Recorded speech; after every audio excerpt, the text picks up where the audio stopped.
on this week's Rockstar Superhero.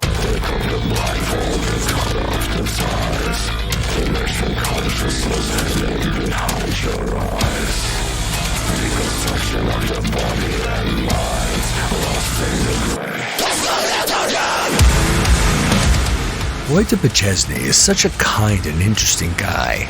I don't get to talk to many musicians from the former Eastern Bloc in Europe, so learning more about who they are and what makes their music and culture different is a really, really fun process to me. As it works out, I was able to get a good 40 minutes with Vojta, talking about his awesome band, Seeing Things, and chatting about life as a musician and local influencer. The best part about these kinds of interviews are the discovery of a new band, a new sound, and a new human who deserves recognition. Make sure you check out the new Seeing Things single, Soulkiller, because of course it is. It's been out for a few weeks now, so what are you waiting for? I should also say that I'm forever grateful for James Illsley at Saviour Management for making these opportunities happen. What a blessed journey this has been. So, thanks for making the time to listen today, and make sure you follow Seeing Things wherever you are listening to great rock and roll. They are worth your time for sure. This is my interview with Vojta Pačesný of Seeing Things, and this is the new Rockstar Superhero. Thanks for listening.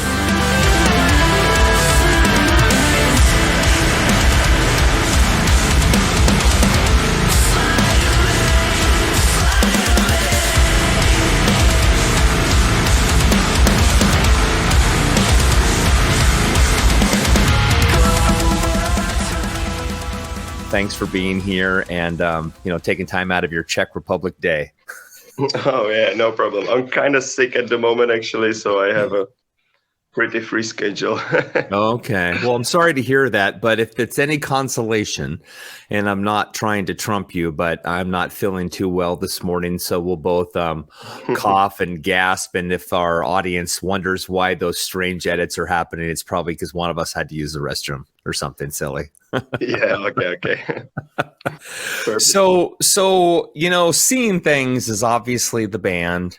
We'll get to the new single, and I definitely want to get to that. But, as an American, as a listener, what I'm noticing is the audio landscape, the musical landscape is really, really expanding more than ever. There's so much opportunity for basically everybody in the world to get their material out there, right? There's great editing tools. People can record at home. There's so many affordable ways to get your music out. And what has been a really nice surprise for me is that there are certain genres I really, really like. And so I like the hardcore genres. I like the metal genres. I like the punk genres. And what I found is your band fits a little bit inside of all of those because there's a heavy aspect to it. There's the metalcore aspect to it, if anybody's listening and knows what that is. But what's unique about Seeing Things to me is, and it could be just my opinion, but there's this punk spirit to the way the music is done, the way the music is performed. And I wondered, am I on the right track as far as like what kind of mindset the band has, or am I just interpreting it that way? I mean, it's not necessarily, I guess you could say that it's like punk-ish in terms of attitude, low-key. Yeah, definitely. Because I've been doing metalcore for like 6 years right now, kind of. And to be kind of honest, I think the genre is getting a little bit stale. I think so. Yeah, a lot of bands are sounding the same. A lot of bands have similar production. A lot of bands are doing the same song structures, which we are doing song structures as well. But I just want to mash up the genres, Yeah. Like we have techno elements, we have breakbeat elements, we have metalcore elements, we have clean vocals, we have everything. Yeah. We just want to create something new, I guess. You can't really create a new genre nowadays, but you can connect 5 of them into one. Yes. Yes, I guess that's really what I wanted to get at, because I didn't want to state the obvious. You know, I didn't want to say, oh, here's metalcore done a different way. You know what I mean? Because it's not just metalcore, you know. And what I really like are the almost like break beats that are introduced into it, right? There's a really great electronic element to what you do. And that's something that's really nice to hear, a really pleasant surprise from, like you said, the old way. Oh yeah, exactly. Yeah, I mean, yeah. I think electronic music is the way, man. Honestly, like, Yeah. I mean, not necessarily the way, but I think metal kind of needs to find a new way in terms of new sound and kind of merge with the electronic world, because everything is done electronically nowadays, and Yeah. metal has always been like the analog genre, you know, but that hasn't really been the case in the last like 10 years. Yeah. And there's like a discourse between the OG metalheads that are like saying, oh, this is fake, this is digital, and the new metalheads who only like the digital stuff and can't listen to the old shit. Yeah. And the genre is like gate kept constantly, and it's kind of weird. Yeah, it's a very picked on genre in the metal space, because there's this sort of elitism that says, well, I don't listen to that because that's the pop metal, right, of our world. I only like hardcore and thrash, you know what I mean? But I just find it hilarious that fan bases have to have their genre. They have to own their genre, and every other micro genre is not correct. It has to be theirs, or they're against it. And I find that just foolish, because I mean, I grew up on Tom Jones and the Carpenters and Elton John and ABBA and Earth, Wind and Fire, right? Disco, all these different things. And I love pretty much every style of music except for maybe like shit kicking country. You know what I mean? I'm not a big fan of like cowboy music, if you will, but I don't mind modern country. Yeah, I mean, there is a vibe for everything, right? Absolutely. Absolutely. Well, okay. So look, I know I don't want to kill you here, but I do want to ask the basic question, which is, I have no idea what it's like in Europe, in Eastern Europe, what the vibe is. And so every time I talk to an artist from Europe, I want to know what that small town feeling is like, or that big town feeling. You know, how did it affect you? How did it impact you? Because as a young man, I mean, what forms us isn't just our abilities to play, you know, the thing that's in us naturally, but it's what's around us, you know, family and friends and school and the way people think. What's it like growing up in the Czech Republic? I mean, it could be worse. Okay. It could be Albania. Yeah, I mean, I think Czech Republic is like the middle ground between the Europes, you know, like you got the post-Soviet Europe part and the part that was not Soviet. Right. And there's a huge difference between those countries, because let's be honest, they weren't occupied for like 60 years. Yeah. And their economy was like allowed to flourish and stuff like that. But Czech Republic, I think, it could be worse. Like, it still feels like a handicap, of course. Mm-hmm. When you're trying to like. Okay, it's going to be a long speech. It's okay, but like touring, I imagine, is tough. Yeah, I mean, no, touring is actually quite fine because we're right next to Germany. Okay. And that's like a metalcore nation, right? Yeah, that's true. That's true. So touring is quite fine, but I think that nobody like from Czech Republic has really done anything like really significant in metalcore or in metal. Even like we have a few famous metal bands, but they are not like popular or like huge famous. They are more like a special niche that's like filled like a certain vibe that people were looking for, and nobody could really get that. And I don't think that like the mindset in Czech Republic and like Czech musicians is like, the mindset isn't really like, yeah, we can make it, you know.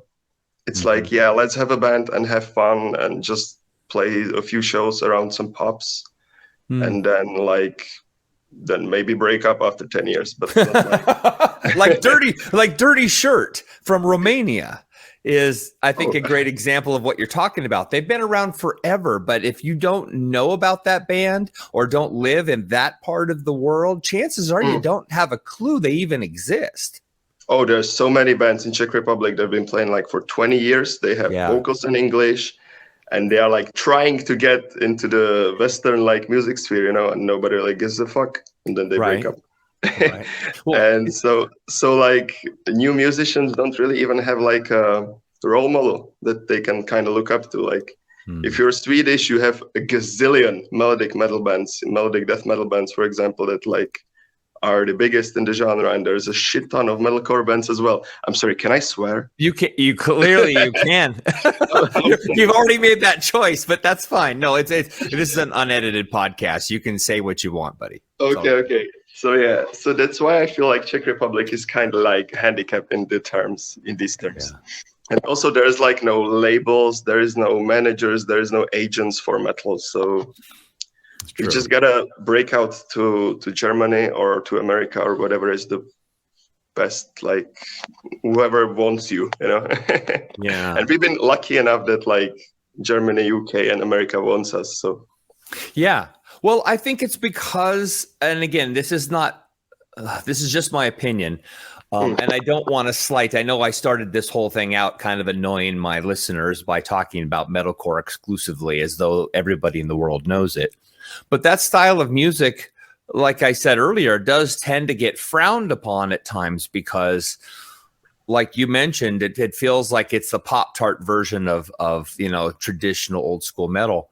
But I think the reason it breaks free, and I really mean this, Vojta, is that it's catchy, it's listenable. I mean, it might catch a lot of flack, but the reality is it's super fun to listen to. Like, what's so bad about that? It's like people complaining about new metal.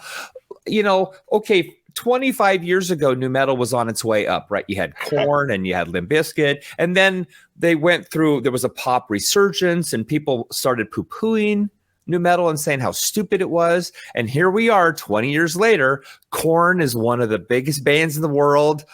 Limp Bizkit is back out touring again. So cool is cool. It doesn't matter if everybody wants to come down on it. Cool is cool. It's great stuff. Yeah, you know why I think that is? I think that metal is the anti-fun genre. For sure. It might sound a little offensive, but I feel like metalheads are not allowed to have fun. Like they don't allow themselves have fun, and they don't allow other people to have fun. Yeah. Most of the time, of course, there are exceptions, but it feels like metal is always like a serious genre that has to have serious lyrics, and it has to have a deep message, and it has to be super technical, and nothing can be fun about it, you know. So we just come out and we do like Matrix rave metal with techno and exactly. Yeah. Metal, if you go to a metal concert, for people who don't listen to metal or don't go to metal shows, I guess you wouldn't be listening to this interview anyway. But you know, I when people are standing there and again, for the people who aren't watching this on YouTube, there's this sort of crowd vibe where everybody's standing out there and they're just stroking their chins and just judging the band. Nobody's actually enjoying it. They're judging as does this band fit in my thing? Is this what I like? There's not really just receiving it for what it is. And so the reason I was attracted to seeing things is because it appears to me you guys are having fun. Yeah, exactly. A lot of fun. Yeah, yeah. Because I mean, I'm having a fucking blast. Because I'm gonna be honest. I was kind of the cringe gatekeeping metalhead as well, like a few years ago and stuff. But then I kind of like started discovering. I got bored of metal after a few years, and I'm not like bored, but I just started to enjoy other things, you know.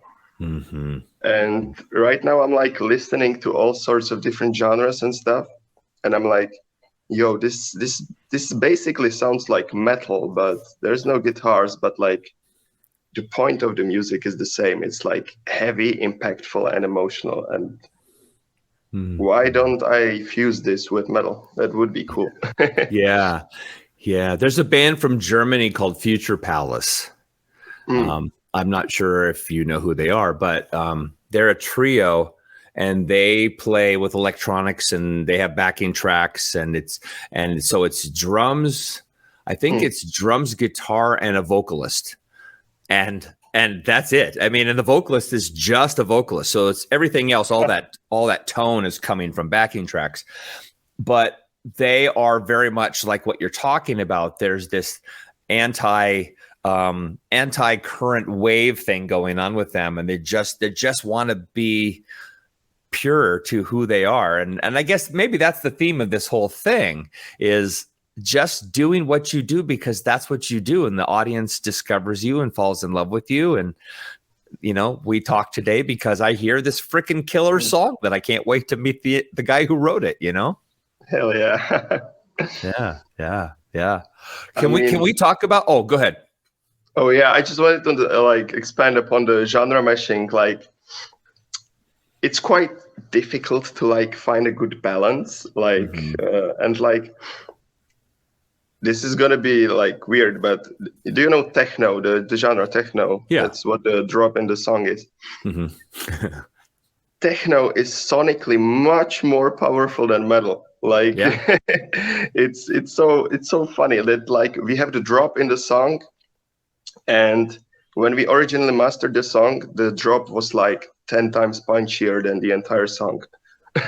So we had to pull it down a few decibels to not overwhelm the metal.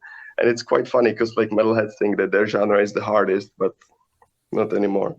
No, if you go to something like Electric Daisy Carnival, everybody is literally standing around waiting for that magic moment. Yeah. Right? Exactly. There's just something about human nature. We love that suspension, that and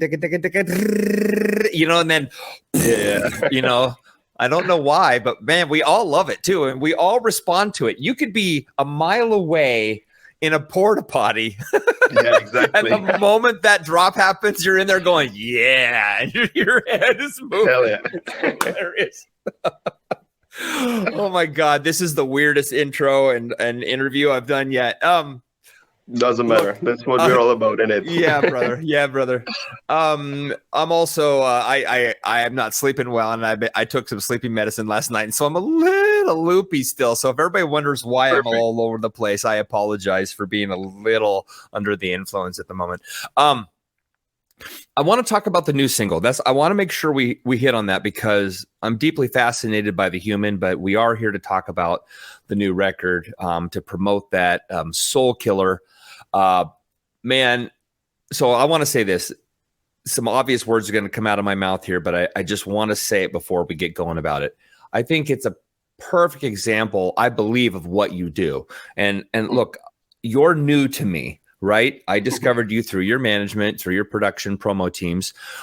But so I don't have a point of reference, but I will tell you that Soulkiller, man, that is a perfect example of what I believe you do.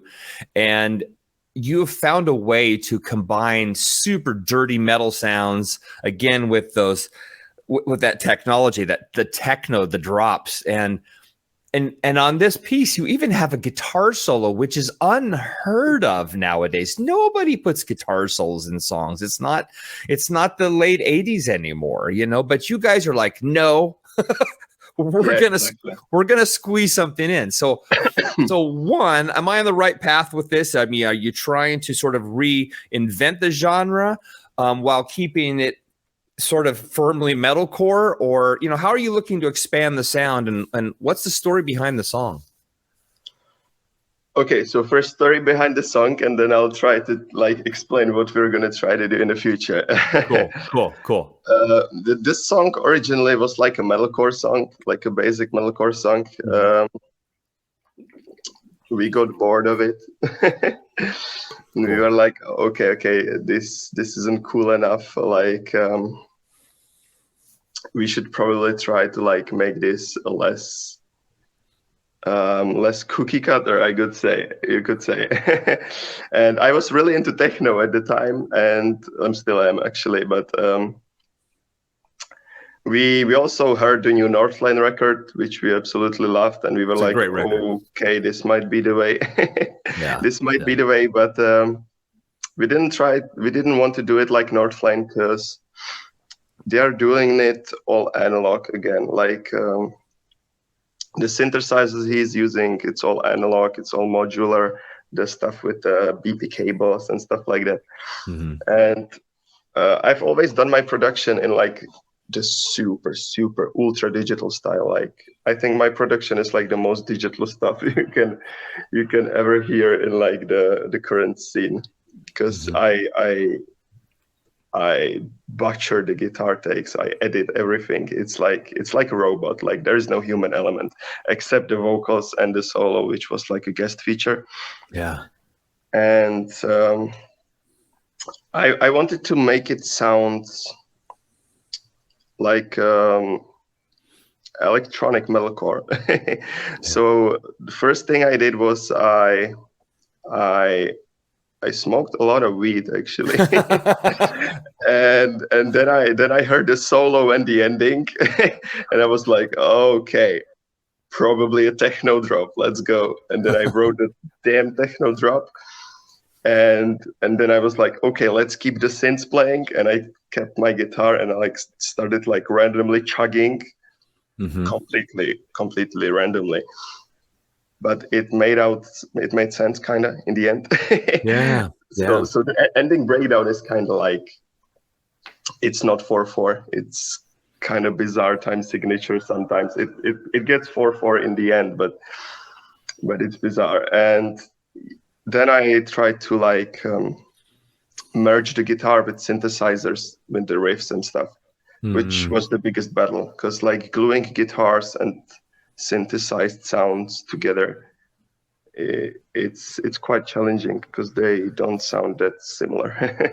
Yeah. Are you playing electronic sounds? Excuse me. Are you playing a lot? Oh, good God. Are you playing electronic sounds through your guitar like a MIDI controller? No. Okay, I don't have money for that. Okay. But it's like program stuff, and you're playing along with it. Yeah. Gotcha. Exactly. Gotcha. Wow. That's boy, we can get there someday though, man. I would love to hear you take this idea even deeper. And I'll tell you, you brought up Northlane. So for listeners, I'm sure you know who Northlane is, Australian metalcore band, and quite fantastic. But here's the thing. I'm not going to diss Northlane because they obviously do what they do very well and have a huge fan base. But and I can see where people might link the two, but you don't sound anything. And to me, nothing like Northlane. And that's a good thing because, I mean, Northlane has its niche and it's a very specific sound. It really is. Once you listen to them, you're like, oh, they sound like Northlane. I mean, whatever that is. But you know what I don't like about Northlane? And this is blasphemous, I know.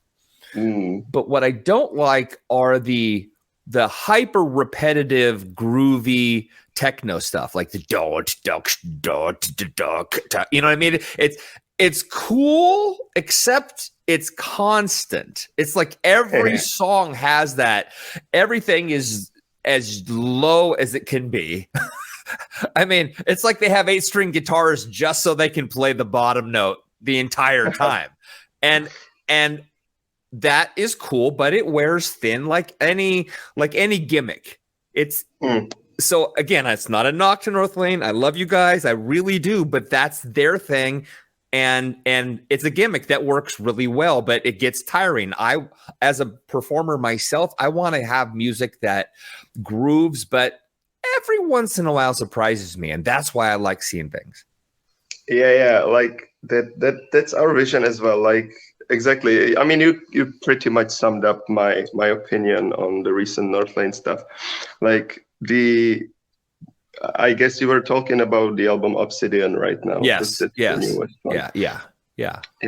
I think like in terms of boundary pushing and stuff like that, it's super cool. Like it's super cool. But I think they leaned too heavily into the Prodigy style stuff. Like it's rave music. Like it's not metal anymore at all. Like it feels like a Prodigy track. Which is cool in its own way. Most of the stuff. There is a few metal tracks. But yeah, as you said, it gets kind of boring after 4 minutes of the same groove and stuff. Yeah. But you know as well as I do that not only is that, I mean, one, there's a huge audience for it. And obviously they feel differently about it than you and I do. That is, I mean, you don't go down that road unless, you know, you really want to go down that road because they've completely committed to it. It is a very specific sound that the moment you hear it, you go, oh, that's Northlane. I can tell that in a heartbeat because they don't really take risks. I don't want to be mean, but it's very, very safe. It's very safe music. Yeah, I heard the guitarist talk about how he composed the new album, and he basically said that he had a lot of synth stuff, and then he like complemented it with guitars. Yeah, which he didn't do before. He's on the previous album, Alien. It was like 50-50, and that album is fucking mint, bro. Like, yeah. That's one a great of my favorite album. records. Yeah, and he said he's gonna go down that road again because this was a little bit too much. So I'm really stoked what they're gonna bring next. Yeah, it's that whole you push it to a little too far and then you pull back to your sort of your perfect sweet spot right in between the two. Because that's what you're doing. It's the same thing. It's the constant push to be the very best artist you can, which means you find the thing that, let's face it, you're not doing it for yourself. That's such an artistic lie. I hate it when people say like, oh, I do this music because it's what makes me feel good. That's kind of bullshit. And I'm not saying you're not doing that. I mean, I think all artists do that certainly and should do that to a point. You have to please yourself, but you also find this sweet spot that the fans love and you stay there because that keeps your fans and you play with the idea, because if you go too far and I'm not going to name those bands, but if you go too far off the list, off the genre, then you might get a new set of fans, but they're not going to like what you did before and vice versa. So you're kind of stuck in the middle, and very few bands get to be like the Beatles and do everything and still have a following. That's just, you don't get to do that anymore. I mean, Bring Me the Horizon pulled it off. Yeah. Yes. They're pulling it off really well, but they are fucking prodigies. They are the most talented musicians, I think. Yes. And yeah, Bring Me the Horizon. Between the Buried and Me have taken some big chances recently. My God, the Melbourne band Thornhill. Completely flipped over what they were doing, and they're basically now it's like David Bowie meets metalcore. It's totally badass. I love it. I love where they're going. Yeah, I think like it's good, like when you're generic, it's good to like find a niche like that, you know, because like, you know, I was actually recently reading this book. It's called Steal Like an Artist. I don't know if you know it. It's quite a famous book, and it basically talks about like originality is basically dead. Like everything is a copy of a copy. Yeah. And art is unidentified plagiarism. Yes. Which kind of resonated with me because I've been in metalcore for so long that when a band like comes out with like a new single, I can like instantly hear, okay, this riff is stolen from there. This breakdown is stolen from there, and this idea is taken from this band. Who stole it from this? Because I've been listening to so much metalcore that I can tell already. Like, it's crazy, and I forgot what I was talking about. Yeah, unintentional theft. But the beauty, I think, of a great band is it knows how to compromise, and I mean in the best way. It's not, the artists are often accused of selling out, right? Like, oh, you sold out so you could have an audience. Yes, I want a fucking audience. I want an audience. I'm not doing this for myself. I'm doing this because I love playing music and I want to share it with a group of people that I want to love as much as I love it. But there has to be a compromise there. You have to find the place between that says, I'm attempting new ideas, but I found my audience and I don't want to lose them. I want to bring them with me now. I don't want to go find another audience just because I'm changing, I think we haven't found that big of an audience yet. Well, which seeing things. Well, okay, that's true. But I mean, we're talking because we're just talking about this. Yeah. I think the beauty of what you're doing so far that I've seen is you're playing with ideas. But I think, based on the guy I've met today, that he wants to find that sweet spot between artistic compromise and what the expectation of the fan is versus his heart and mind desire of what he wants to create. You're putting it right in the middle, I think. I'm not really sure, because I'll be honest, I don't really care what people think about music. Well, but that's even better. But see, okay, so now I know I'm talking too much today, but that's exactly what I'm talking about. You don't want to compromise.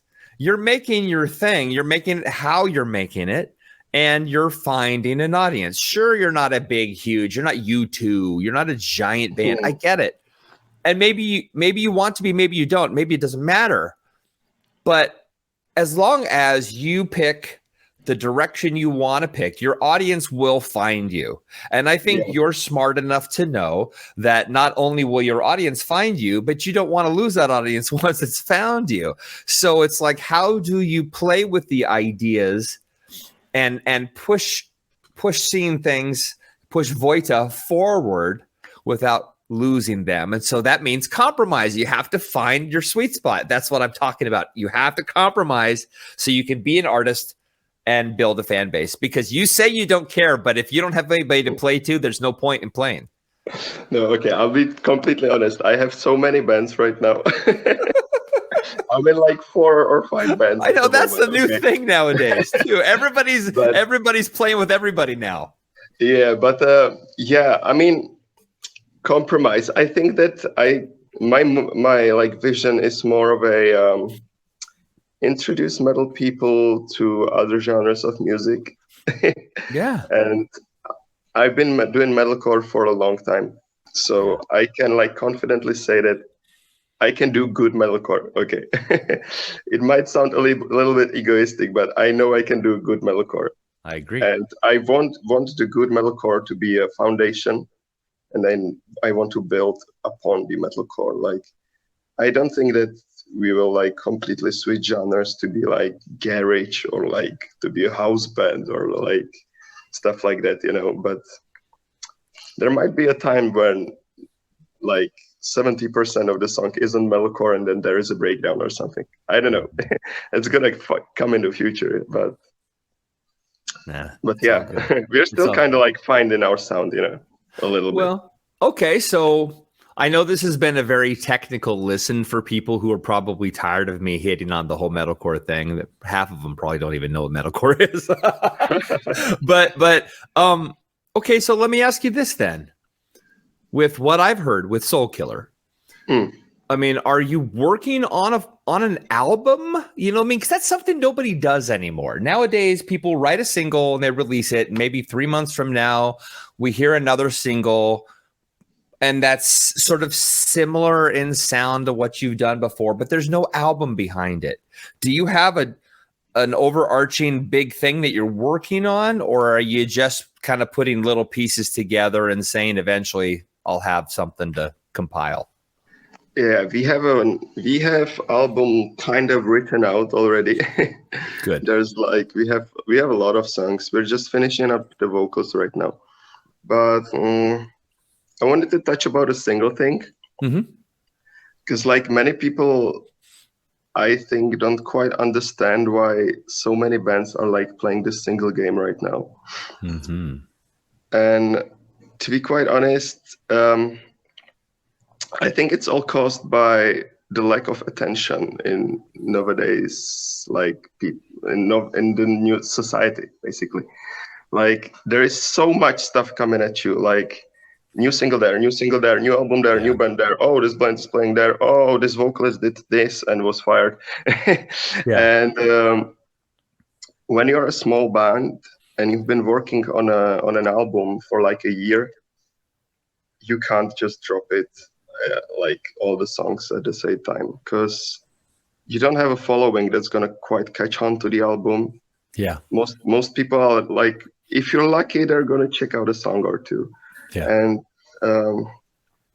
that's basically what we did with my other band. I'm writing for the band Aviana. I'm not sure if you know Aviana. Yeah. And we dropped like 11 singles. Wow. And it fucking skyrocketed the band. We were at like 40,000 monthly listeners on Spotify when we started out.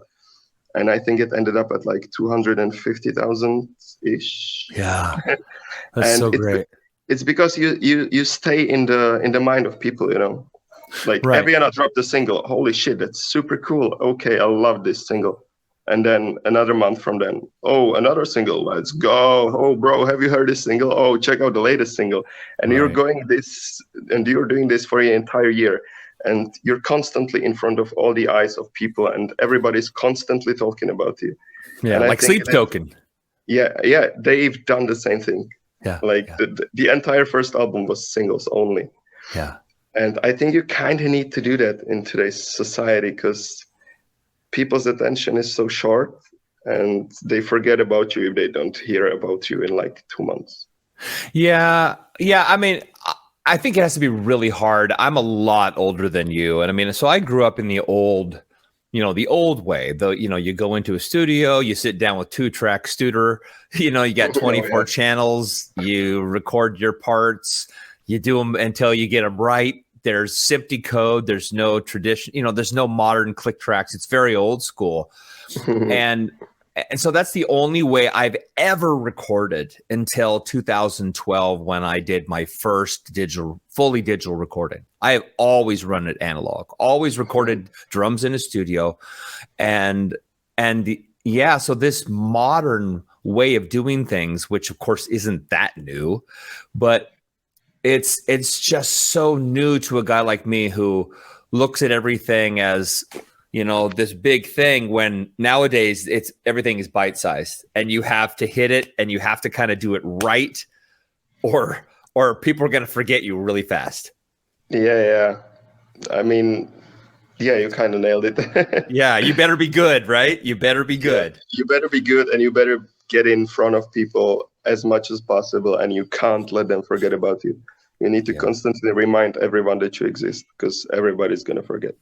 Wow. So, okay. So then let me ask this question. There's a lot of artists I've seen that are doing compilations with other artists. And so somebody like yourself, who is, like you said, you've got a number of different projects you are a part of. How do you decide sort of what to give attention to? I mean, there's so much out there. I mean, is Seeing Things your number one baby at the moment? You know what I mean? Why should we listen to you, I guess, is my question. You mean to Seeing Things, or to me as a person? Well, both. I mean, I was Seeing Things. I mean, I just love it for what it is. I mean, I want to talk about it because I love what I've heard. But yeah, for you as a person, like what takes precedence right now? I get it. You're working on Seeing Things, but do you have bigger, broader ambitions? Do you have a love for another band even more? Like, what do you want to do? I mean, Seeing Things is my baby. Good. I've started out the band with a completely different lineup. Like, I'm the only original member left, which is quite funny. Yeah. But with Seeing Things, I'm trying to like make something really new, and like find a really fresh sound. Yeah. And it's going to be a really long quest, which is going to be a lot of fun and a lot of hard work. But I think that we'll get there. Like, Soulkiller has had an amazing reception, and we're kind of like worried, like, what the fuck are gonna people think about this? And people are digging it. Even like one of my big heroes, Phase One. I don't know if you know the guy. He makes like super sick metal dubstep. He's like super big and famous, and he liked it, and he put it on his fucking playlist. So wow, so that was that's amazing. Cool. So he's your friend? Oh no, he isn't my friend, but he's my idol, kind of. Okay. So okay, then let me ask that: who do you want to collaborate with? Because clearly your sound is the sound of your sound. The sound of seeing things. Of Soulkiller is a sound of collaboration. It's the sound of trying and meshing things together. So yeah, who do you want to work with? Who, like producers or dub guys? What do you want to do? I mean, I'm a producer, so I'm trying to like produce it myself. But yeah, I'd love to collaborate with Phase One. Putting it out there right now. Yeah, I mean, he recently made sick collaborations with Polaris, Era, Northlane. Yeah. And it's insane. Yeah, I've heard the Era thing. So I guess now I know who he is because I've heard that. Okay. Yeah. And like on the smaller scale, like there is a lot of bands that I really like from Europe, for example, the guys in Half Me are like doing super sick new metalcore right now, which is super pissed off, and it's kind of like what we've been doing on the previous EP, which is the sound I really love. One day I would love to work with somebody from Vojta. Well, yeah. But you know what? They're open to collaboration. They are. Yeah. I interviewed oh my gosh. All of a sudden I can't remember his name. It's Sasha, but I'm sorry, folks, as I sit here in my haze. Well, anyway, I interviewed a guy last year who had done a collaboration with Vojta, and the point is they're open to doing the work. You know what I mean? They just want to get their voices out there and try new things. And I think that's completely badass. Oh, Every Hour Kills. That's the band. Every Hour Kills from Alberta, Canada. Yeah, I mean, the guitarist of Vojta is like taking commissions and stuff. So I was kind of like on the edge of like reaching out to him, and we actually might do that after the album. Because we maybe try to do like a giant collaboration album with like as many bands that like we've been friends with or like somehow connected with, or that I'm in or that I'm involved with. Because I think that it's like an amazing way to broaden the audience and like connect the fan bases of all the bands together, you know. I mean, the guys in the rap scene have been on this for quite a while right now. Like every once in a while a rapper drops an album and there's like 20 features from all his homies and all his idols, and the audience just connects and finds new exciting stuff to listen to, you know. Yeah. Well, when you do collaborations, not only do you potentially get the opportunity to be heard by other fans, but every once in a while, something magical happens, meaning the way the collaboration isn't just to sort of ride the coattails of somebody more famous or with a different fan base, but you find that all of a sudden, oh my gosh, listen to this sound. And for example, there's a couple of bands from Belgium, Psychonaut and Lich. And both are great on their own, but then they decided to get together and form Hippotraktor. Well, Hippotraktor is unbelievable. Like all of a sudden they're the best version of the other two bands. And so I don't know, man. I mean, I just would tell you to keep going. I don't know where I'm going with this, but just keep trying new ideas, man, because you're onto something, Vojta. You really are. Yeah, I would love to like work with more and more people that have like similar idea, but not the exactly similar idea. And I've been lucky enough to like be meeting a lot of people like that. So I definitely plan to hit them up like soon, because I have a lot of obligations to like write and finish a lot of albums this year, but after that's finished, like I want to go out there, you know. Yeah. So, you know, I always talk about mental health on this show because I think it's something that is obviously it's profoundly altered the world. It's become the thing on the top of everybody's lips in pretty much every capacity, and somehow it always gets worked in as celebrity elevates, right? So as you become more well known through your art, through your creativity, you know, through podcasts like this, do you find it challenges you to? I mean, are you still trying to fill the gap? Because everybody's got a hole in their life somewhere. I do. Talking to you keeps me from being lonely. I know that sounds really lame, but I struggle with sadness because I struggle with friendships. I need friends. I need them. That's my weakness. I need love and support and friendship. And I get sad when I work by myself, and it sucks. I want to work with a group, but my job keeps me alone all day, 10 to 15 hours a day. And that's really hard. So this moment is great because I get to meet you and have a conversation and talk too much, but become a friend with somebody. So how do you cope with difficulties in your life? Do you even have them? I do. I mean, I'm trying to like find a point like this where to start. I mean, recently my biggest like issue in this sort of regard is that I finally, after 25 fucking years, got finally diagnosed with official ADHD. Wow. And I was like, oh, that's why I'm so weird. Okay. and I always thought like, am I an idiot, or like, what the fuck is wrong with me? You know, why are other people not having the same problems as me? Why am I seeing stuff differently?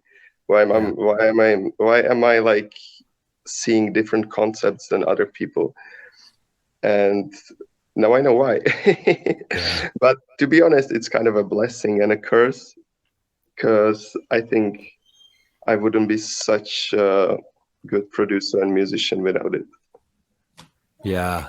Because it's I think about the music, and I process the music, and I brainstorm the music, and I'd have different ideas than other people usually. Mm-hmm. Yeah.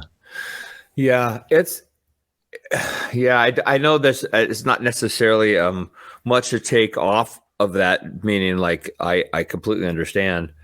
Where do I want to go with this? I guess it's just to say that all of us have something. You know, we're all working through something, and I love the fact that you actually got a diagnosis. I'm not a doctor, so I'm not going to give like the surface thing.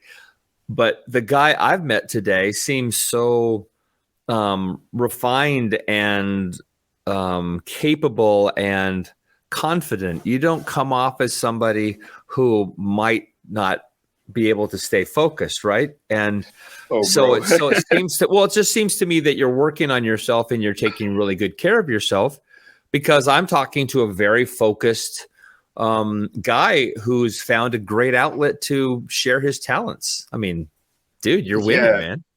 Yeah, but that's because I'm trying hard. You need to work on yourself, and you definitely like need to take care of your mental health, because if you don't, you're gonna get fucked. Well, I mean, but that's it. But that's exactly it. I'm sorry. I know I keep interrupting you, but you've got me going now. But that's exactly it. You don't get to sit around and let things get to you. If you sit, right? If you sit, guess what? It's going to get to you. If you sit, guess what? You're going to start complaining. If you sit, guess what? When you start complaining, everybody else says, dude, why are you complaining? Right? Yeah, exactly. And then they say like, oh man, Vojta, all he ever does is complain. Now watch, tomorrow he's going to complain. And then all of a sudden your real true complaint, something that you're really truly struggling with, and they're not hearing you because they're annoyed by you, because we share everything online nowadays, because all I ever used to do is write my stuff online and tell everybody how sad I am and what an awful day. It's pathetic. I'm 56 years old. What the hell am I doing? And they don't care, because when my friends complain, I go like, oh, shut up. Like, shut up. Just get your shit together. And so I'm throwing my arms up and saying, I'm so guilty. So I'm trying to get myself together. And I'm so proud of you, Vojta, for doing this and talking about it here, because that's badass, man. You freaking rule. I love it. Yeah. I mean, I think everybody's got some issues and everybody's got their own demons, Yeah. But most of the people are trying to ignore them or get distracted from them. And that's not how you win, man. You need to confront that shit. And it's not easy. It's not quick. And it's a long way. But once you do, you're going to be a much happier person. And over the last few years, where I've been actually trying to get my head in order, I see a lot of improvement. But I mean, I'm not perfect. Nobody is perfect. But I'm much more happier. I'm much more motivated. I don't struggle with addictions anymore. I'm not impulsive. Yeah. That's good. But it's a long way, Yeah. And music is a great outlet for that. For sure. Well, I mean, I say this every show, but yeah, artists, we're creative people. We tend to come off crazy, but it's because we have so much going on in our brains. It doesn't make us better, but it just means we are challenged with a constant flow of ideas and thoughts that we feel compelled to share. We have to get it out. And for people who aren't in that creative space, they look at us and go like, what the heck is wrong with you? Just like you don't need to talk about that, or you don't need to tell us, or you don't need to remind us, or you don't need to sing about it. I get it. I'm like, but that's how we deal. That's how we get through is we barf it out into the world and say, here it is. I dare you to care. Yeah, exactly. Wow. Well, dude, look, I won't keep you. This has been the most non-interview interview I've ever had. And so I apologize for maybe just completely sucking wind today. But no, it's all chill, mate. Yeah, but I just really liked having a chat with you and maybe just hanging. Just getting to know you today, having my audience just get to discover one more cool personality. And I guess I'll end this way. I think the beauty of meeting you today, Vojta, and I really mean this, I think the beauty of meeting you today reminds me that we can meet 1,000 musicians and everybody's new and unique and on their own path in their own space.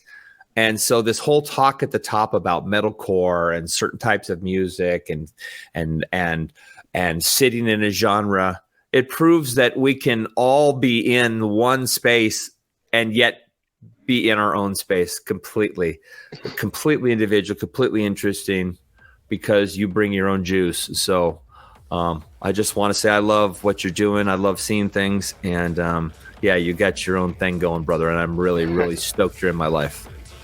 Yeah, thank you so much for having me on, man. It's been a pleasure. And it's been a lot of fun.